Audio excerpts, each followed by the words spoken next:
Vertical content, microdramas. I'm obsessed with this stuff. Let's talk about it. Hey, it's me, Wayne Horton, founder of Script Dev, former Netflix exec and current producer. I've worked with Jon Favreau, Kevin Hart, host of other A-listers. By the way, do you mind if I smoke? If it's a problem, just let me know. I'll put it out. But I've been obsessed with microdramas for like the past year, and I view these as a massive opportunity for all creators, but specifically Black and Brown folks. I'll give you two examples of why I'm like super focused on this space. The first is I spent this summer watching the Chit Show on Instagram. Have you guys seen this thing? It's about this weirdo who works in an office and all the hijinks that ensue, from this guy. It'll probably be like a Peacock show next fall. You heard it here first, but not really. The other thing I've been excited about is this show called The Lesbian Homie from this dude by the name of Jedi Pinkett. Really, really smart dude. He made this show about a man who falls in love with two women who happen to be lesbians, but are adventuring outside of ladies and fall for him as well, and all the drama that ensues from this relationship. Now, both of these shows, they're both extremely different, but what they do extremely well is they know themselves.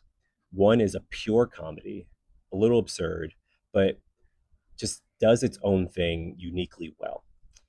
The other, it does the exact same thing. It's has really great drama.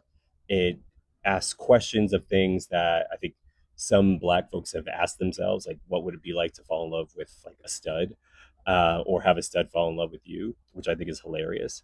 But the thing that they both do really well is speak directly to a specific audience. And I believe that is the opportunity that micro dramas and vertical content present to storytellers. The other reason why I think this space is going to blow up, specifically for Black and Brown folks, is that I don't know if you know this, but vertical content drives like 80% of global internet traffic. So there's that. The other part of it is, 85% of media interactions take place over mobile phones throughout for folks throughout the diaspora. What that means is people don't have TVs anymore. They just have these phones. Like they have these things right here.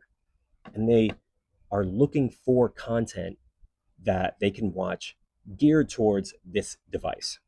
So, for Black and Brown folks, for all creators, but for Black and Brown folks specifically, if the majority of the diaspora, that means Black folks, Brown folks all throughout the world, are looking at their phones for content, then that means we have an opportunity to generate content specifically like geared directly towards our people, towards our folks all around the world.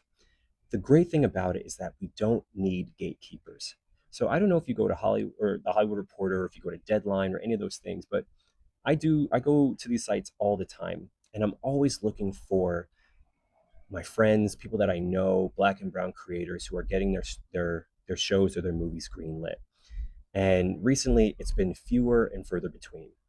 In my conversations with phenomenal Black and Brown directors and writers, the opportunities are drying up. This is a massive problem to me. What it says to me is that when the belt gets tightened, when the spigot, that money spigot starts to dry up, our content is the first to get shafted. Now, this isn't a post about like racism in Hollywood or any of that shit, because everybody's feeling it. But this is a post about encouraging creators, specifically Black and Brown creators, to get in this space. Me personally, I am focused on building a vertical content business that will allow us to take advantage of this opportunity. And I want to work with all the emerging writers and directors out there who are watching this. You know, Instead of appealing to Hollywood and working so hard to explain ourselves to folks who don't really give a shit about us or want to know about us when they'd rather be making a Margot Robbie drama, like let's go directly to our people who are waiting, who are salivating for quality content from incredible storytellers. Vertical content, micro dramas, it is the future. It is the big opportunity that we all need to take advantage of. If you are interested in this space, if you want to know more, if you want to talk about this space, you want to get into this with me, hit me up, scriptdev.co. or comment below, DM me. Like, let's do this because I'm tired of waiting for a green light. I give myself a fucking green light. So let's make some stuff, all right?